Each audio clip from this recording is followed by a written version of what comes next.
You do not need a belief to recognize yourself. You don't need spiritual practices. You don't need meditations. You don't need mantras. You don't need anything. You don't need anything to reveal and revel in what is. Everything you see, feel, perceive, everything that's appearing is totality. There is no past, present, or future. Only when there is personal identity or fractalization, which is also an appearance of totality, does it seem like there is a past, a present, and a future.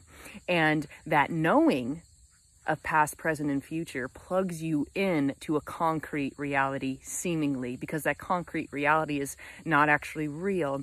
Everything is real and unreal simultaneously. And so that is why when you do have strong belief systems, they're real and unreal. Real in the dream, but unreal as reality with a capital R, because nothing is actually happening. Only something can happen within the appearance of time. And so movement seems to happen. A journey seems to appear, but it's not real. There's no steps to this. There's no movement to this.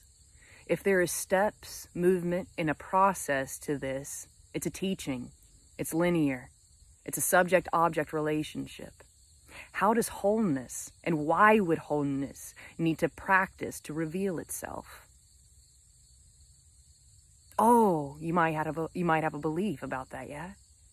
There might be a story that you heard from somebody else, that you have karma, that you have inner child trauma to heal, that you have past life trauma to heal.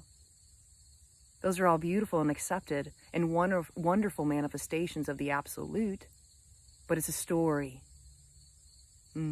It's a complete and total fable, real and unreal.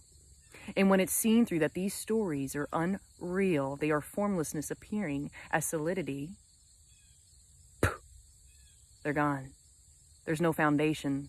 There's nothing for it to grip or grasp to, because the one who is grasping and gripping is no longer present, you could say.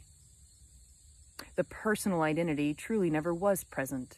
It's a dream. It's added commentary. It's a ghost. Sometimes a poltergeist. No, I was kidding. But it's not actually there. And that is the fucking gospel, is that the ego's not there. Personal identity is not actually there. But the more you meet teachers and beings who reinforce your separation, that you're broken, that you need to go on a healing journey, the more the sense of separation is inflated. The more your personal identity is into the ground, which is also illusory, real, and unreal. So I'm not a teacher nor a guide. I'm really just a reflector, I guess you could say, of just what is. There's nothing for you to do because there's no separate you. There's no free will. There's no choice. There's only what seems to be appearing. And what's appearing is total. This could be sadness. This could be fear. This could be frustration. This could be joy, ecstasy, romance, heart-opening experiences. There are no rules. There are no authority here. Nothing is off limits. But to deny or push emotions away, manipulate emotions, manipulate what is all for the person. And I get it. Teachers teach you to raise your vibration. Think positively. Don't feel sad. If you're sad, there must be some healing you need to do. Fuck off. Do you think when it storms that the sky needs to heal? Or when there's a tornado, that Mother Nature's broken? Get out of town.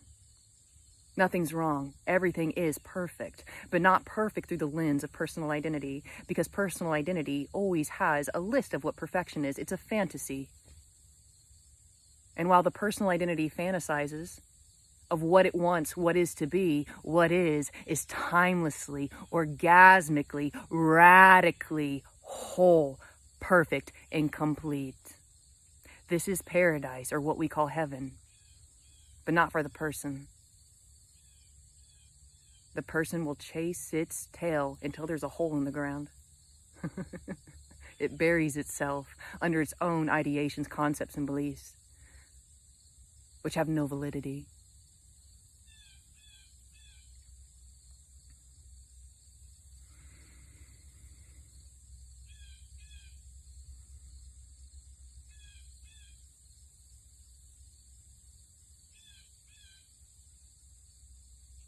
There's nothing for sale. There's nothing for you to do. For me to say you should do A, B, and C before you can receive this is utter nonsense, because who would receive it? There is actually no receiving in creation. Receiving implies two: duality. But duality is a dream. It's fictitious. It's an illusion.